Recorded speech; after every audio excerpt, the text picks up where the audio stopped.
Hey guys, as usual, please like and subscribe if you like the content. Feel free to check out my sequels Reimagined. The last one's a 20-minute long part of episode 9, The Legend of Skywalker. We got lots of other Star Wars videos, reviews on Mandalorian, Book of Boba Fett, and let's get into this. So, I'll just give the quick recap with, they went down to the Mandalorian mines and Din took his bath with all his gear on in the lake, and then he sunk to the bottom. Yeah, and then Bo-Katan went down and saved him and found the beast down there, whatever the heck those are called, mythosaurs or whatever. So the mythosaur was not killed. The myth is a lie and blah, blah, blah. The whole Mandalorian premise is BS. Here we go. We start off where we left off in the Mandalore mines. The lighting is terrible. And I never mentioned this in the first couple episodes, but the lighting, basically, Disney shows in general, the lighting is bad. Like really bad. Like somebody tweeted a screenshot even of the Little Mermaid, and they were redoing the shot of her on the rock with the water behind her as she's singing the song, the big famous and in the original, of course, she's very well lit and you can see Ariel very well, and in this one everything's behind her, like you can see the waves and stuff, but she's like so hard to see, and I don't know why that is. Like the Kenobi show, right? It's so dark all the time, you could hardly see anything. Even times in The Rise of Skywalker, piss poor lighting, and this is just something going on. I don't know, like our lighting guys hard to find now. I mean, obviously it's the director. I mean, essentially the director is saying, "Okay, I accept this." Anyway, it's rampant in Disney stuff. I don't get it. Anyway, so she saw this mythosaur. So Bo-Katan went down. She saw the mythosaur, and she got out of the water, and then at the end of the last episode, she looked back and she was all scared, and oh my gosh, he's still there. And then they're still just sitting there. She didn't try to drag Mando's body out of there or tell Grogu, "Hey, lift him up with the Force. We got to get out of here." They're just sitting there, waiting for Mando to come to. And you're like, well, if this big beast is down there, like he could just come up and get you. Why are you just standing there? Like if it's that big of a threat, why are you just sitting here waiting for it to come back? There's just so many nonsensical things in the show. So Mando comes to after near drowning, and he still has his helmet on.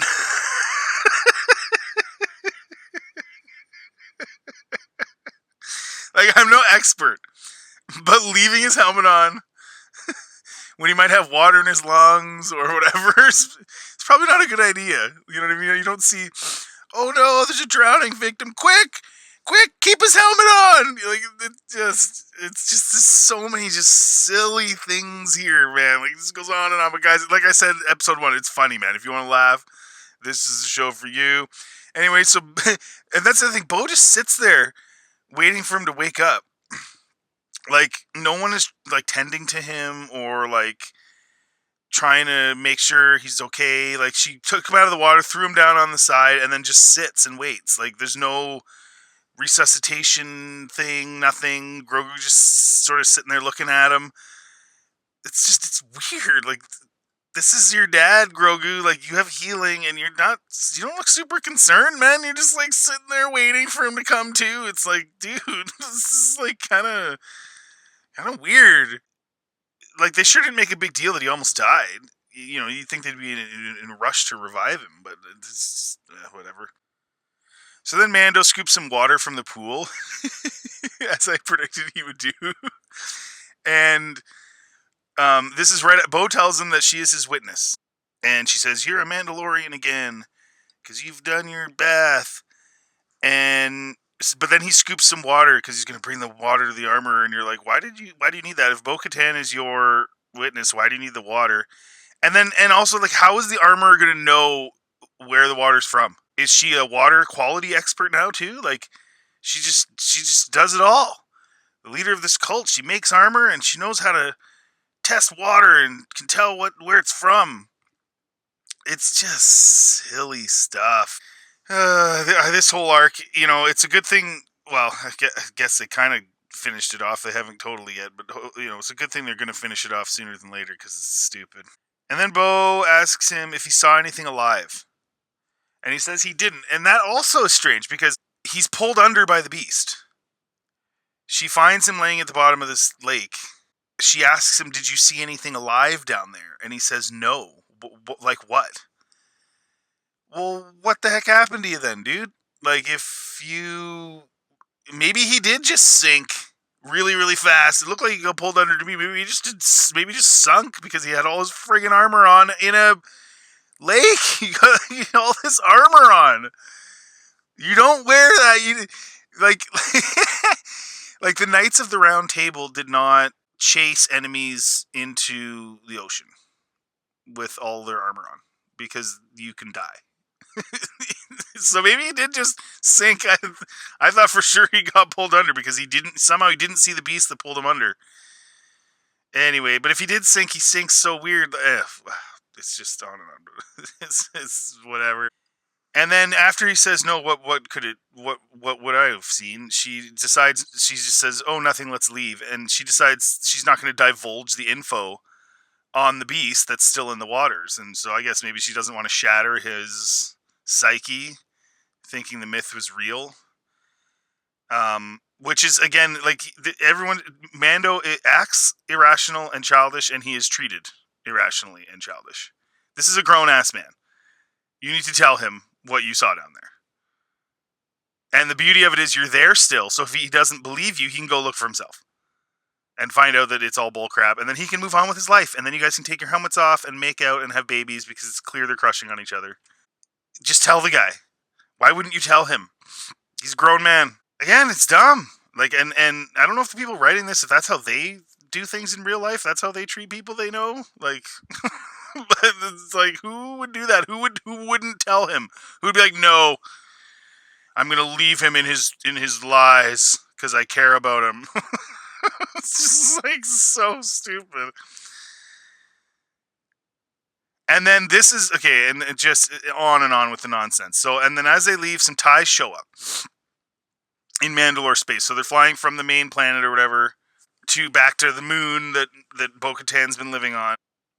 Why TIE fighters are showing up in Mandalore space? Like, why are they there for? There's nothing there. There's a bunch of cave dudes with clubs, and Mandalore is destroyed. You know, why are they there? Did the cavemen signal them to come? Oh, we saw a couple helmeted guys. You gotta come down here. They beat us up. And a couple of us even died. Get some time. Like, did the beast signal them? Like, who? Like, what are they doing there? Like, they always. It's like the pirates. How did the pirates know that Mando was going to leave the planet? Like, why were they just waiting? Like, what if Mando decided to take the job and he stayed there for like 6 months? They're just going to wait in the asteroid field for him to leave because they didn't get a beer and they got mad. Like, they're John's just having these things show up for convenience.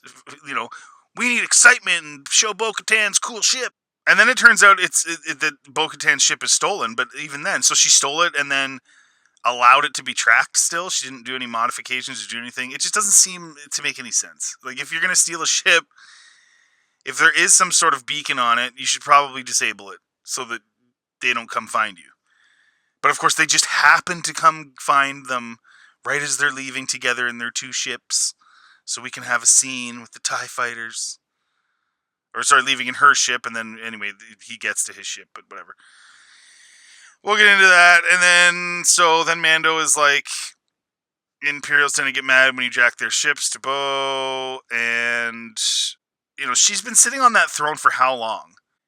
And they didn't show up until now?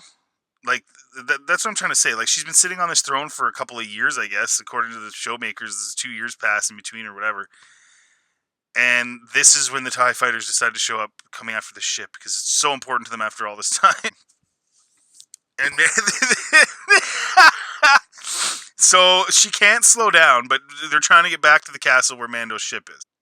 So Mando has to jump out while she's going full speed, right? So he has to jump out and land on the landing platform at her castle while she's going full speed. And then he has to get in his ship and get up into the sky and help, right? And so, but the funniest thing is he jumps out right in the path of the TIEs. So the TIEs are flying across the sky, and there's TIEs there, and then he jumps out right in front of them and almost gets hit by them. It's like, good move, dum-dum. Like, why would you jump there right when they're there?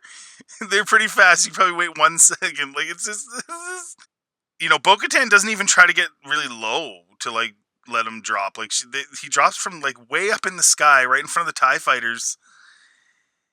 And it was also like you get this shot, right? It's also like you get the shot of Mando in the sky with the TIE fighters flying and almost hitting him. And that's what Disney does. They do it with everything. They need a shot, a screenshot of something, and they think that the screenshot's the most important. So they do that, and even though it made no sense for her to have him jump out that high up in the sky, and it was totally nonsensical and dangerous and dumb, and he could have died very, very easily, they just have to have that screenshot of him in the sky with TIE fighters around him. So they just make it happen anyway, even though it makes absolutely no sense. And as the audience, we think it's dumb, but it doesn't matter. Get our shot. Lando's million ships. Get the shot. Anakin's cut helmet. Get the shot. It's just... And then there's another shot after that. Mando gets his ship. So he uses his jetpack to sort of get down to the landing platform without falling into the water or whatever. And then he gets out. He gets into a ship and gets out of there just before it takes off. A TIE sees him, but he gets out of there and the TIE shoots at him, but he misses. So now he's flying around and he's helping Bo-Katan, and then he flies straight up in the air, and they literally completely copy the 1989 Batman Batwing scene. They just didn't have a moon, but it's literally identical, and there's no reason for this to happen at all. Like, it's like the exact scene. Now, I appreciate the influence because I really love that movie, but oh man, these guys. I think, again, this IP is stretched way too thin. They're running out of ideas. They're running out of... there's nothing left now. They're running on fumes. Oh man. And of course, him and Bo-Katan take out the TIE fighters. This is like a little scene. And then they have this little moment flying side by side. And you can tell they're falling, she's into him, and they're, even though she lied, totally didn't tell him about the thing, because that's what you do when you love somebody, you withhold important information from them. And they're having this little thing, and then, you can kind of foreshadowing them, and they're a little bit of banter, right? And then the Empire bombs the piss out of Bo-Katan's castle, and then she gets incensed and wants to take them all on. And all of a sudden, there's like dozens show up, and Mando's like, "We gotta go." And then Mando does what any stellar space navigator would do, and he puts his desired destination into the navigcomputer to get the coordinates. Just remember, kids, navigating space is very, very important for a Mandalore, especially a Mandalore. You have to type in the place you want to go, and then the navigcomputer figures out where it is, and then it basically just takes you there. But it's very important to be a space navigator when you're a Mandalore. Okay, and this is where this show gets boring, like, beyond. Like, this episode was really bad, guys.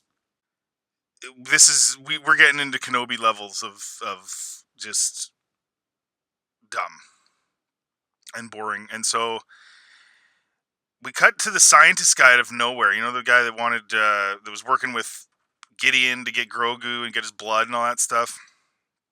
And he's addressing the New Republic. So he's in an auditorium of some kind, and he's trying to convince them that he's like, "I'm sorry, I was evil mad scientist for the Empire, but I'm fully committed to doing what's right in the New Republic." And you're like, bro, you should be in jail.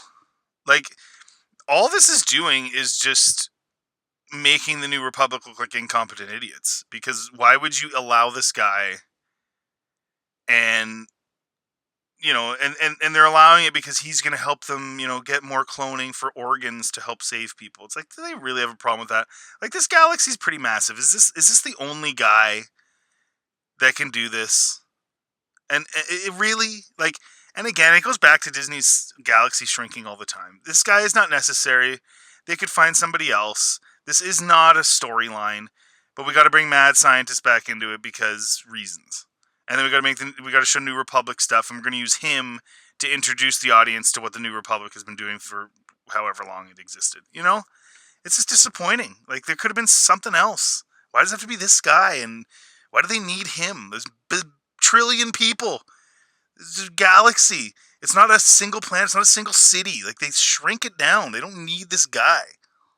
Anyway, he talks about his mom dying, and if organ cloning was available to his planet, she would have lived. And after a speech, all these New Republic people start kissing his butt and telling him how great he is.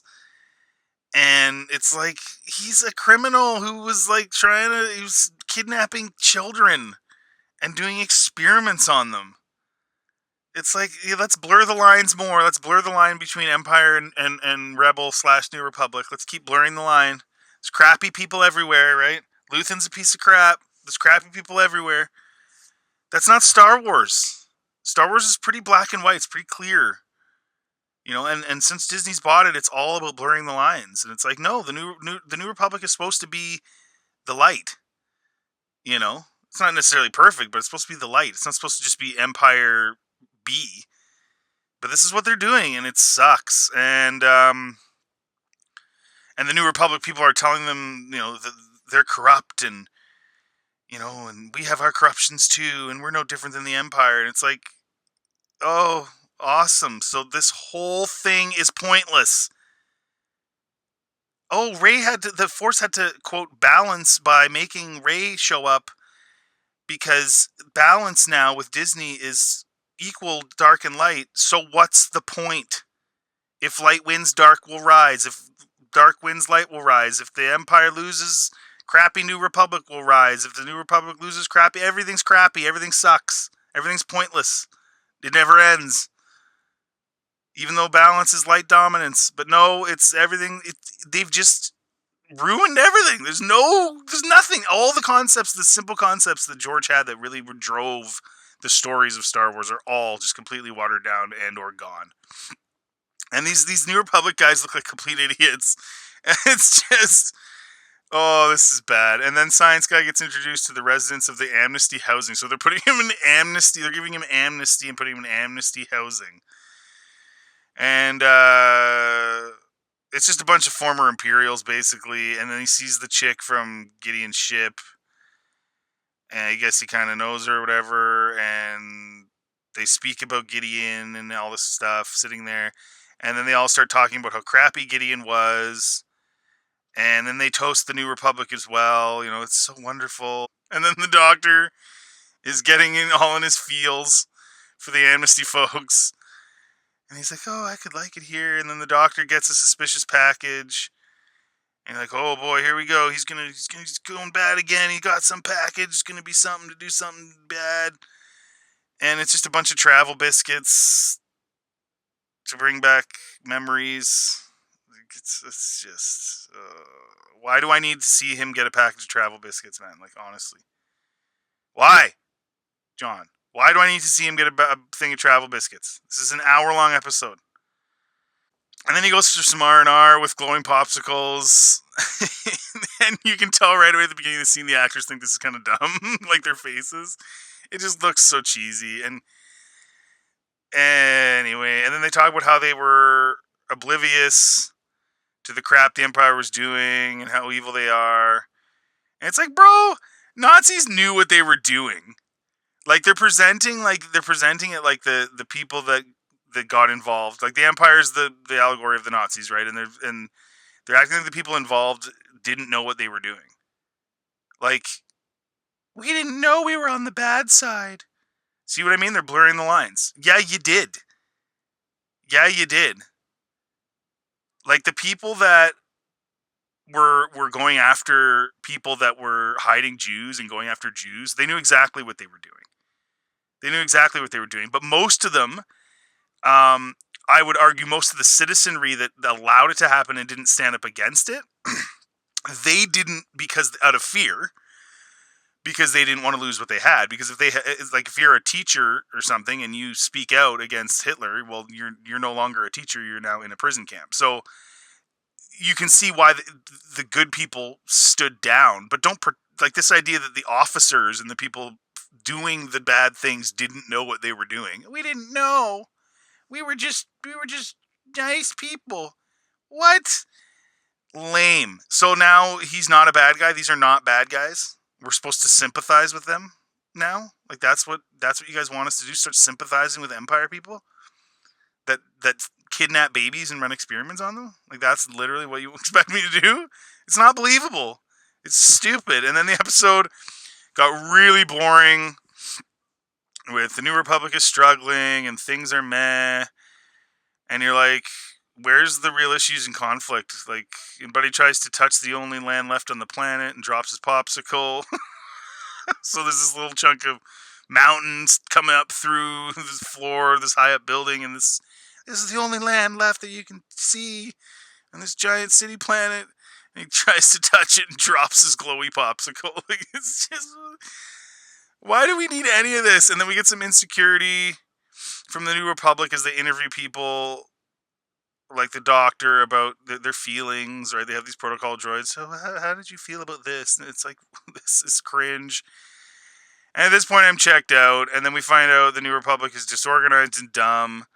And Science Guy can't do stuff. And I don't even care after this. And then Science Guy's awkward around aliens despite being a cloner. He's still awkward around them. Doesn't make any sense. And he's all scared going around Coruscant. And it's like, what am I even watching now? Oh, yeah. And then they run from the protocol droids looking for train tickets. So, like, they're taking the train, I guess, back home or whatever. And these protocol droids come and I guess they didn't buy tickets. They just snuck onto the train. I don't even know. Like, at this point, like, what is this? And the protocol droid, tickets, please. Oh, it's so scary. And the music, and they try to make it seem so scary that a protocol droid is just asking you for your ticket. Like, I've taken trains. There's this guy that comes around and asks you to see your tickets so you're not just getting on the train without one. There's nothing scary about that. You just show them your ticket. Anyways, then they run away. The girl takes him to a Star Destroyer. And then you're like, who cares? And then Science Guy finds a bunch of science stuff and they go to leave. And then the New Republic captures him and runs experiments on him. And you're like, what the heck? And so his friend chick was screwing him over and framing him, I guess. And then the New Republic arrests him. You're like, the whole arc was, why was any of this in this episode? Like, what was the purpose of any of this? Anyway, so I guess his friend screwed him over, and again, this shows the New Republic is just as bad, and I guess she's still kind of bad. Then we finally get back to Mando after like 40 minutes of Bill Nye walking around Coruscant with popsicles and touching mountains. Wow. And then we're finally back to Mando, and he and Poe go to the armor. And the Mandalorians take the time to tell her to make sure to keep her helmet on for the sake of the cult. They tell Bo, keep your helmet on. Like, this helmet thing is just so beyond ridiculous. So they wrote a whole show about a helmet cult. That's literally what we're looking at now, and you can tell Bo thinks it's dumb. she's the only sensible person in the whole room. Mando is dumb, and then the Mando cult telling him he can't enter because he's an apostate, even though he saved their butts from the giant crocodile. So, like, in the first episode, he literally saved them all from death, from certain death, and now he's not allowed in because he's an apostate. And then, I mean, like, this cult sucks. Like, who would want to be part of this? And then they question both Bo and Mando after she says who she is because they're both apostates, right? She tells her who she is. And then the armor pours the men. I thought this would happen, but in the back of my mind, I'm like, this can't happen, right? Like, this is ridiculous. So she pours the Mando's water, the Mandalorian water he brought, out onto some plate thing, and it makes like some flashy thing, and then she's like, "It's true. It's true. It's the water from Mandalore."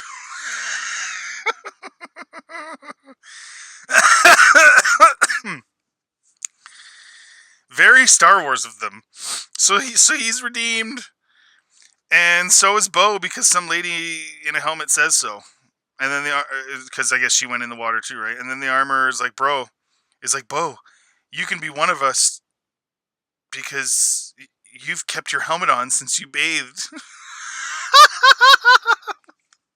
And you're like, oh my goodness, what were they thinking? What is this show? It's like, it's all about bathing and helmets and helmet wearing. And now we got Bill Nye running, we got a science thing, and he's just this dumb side plot. It's pointless. I mean, the only thing that's good about it, I guess, is that he's in jail because he should be. But this is a bad show, guys. It just got worse. Like, it kind of got a little better in episode 2. It got a little more interesting. And then we're right back to just stupid. So, it sucks. It's dumb. It's funny, though. If you want a good laugh, watch it. Otherwise, thanks for listening. Have a good day.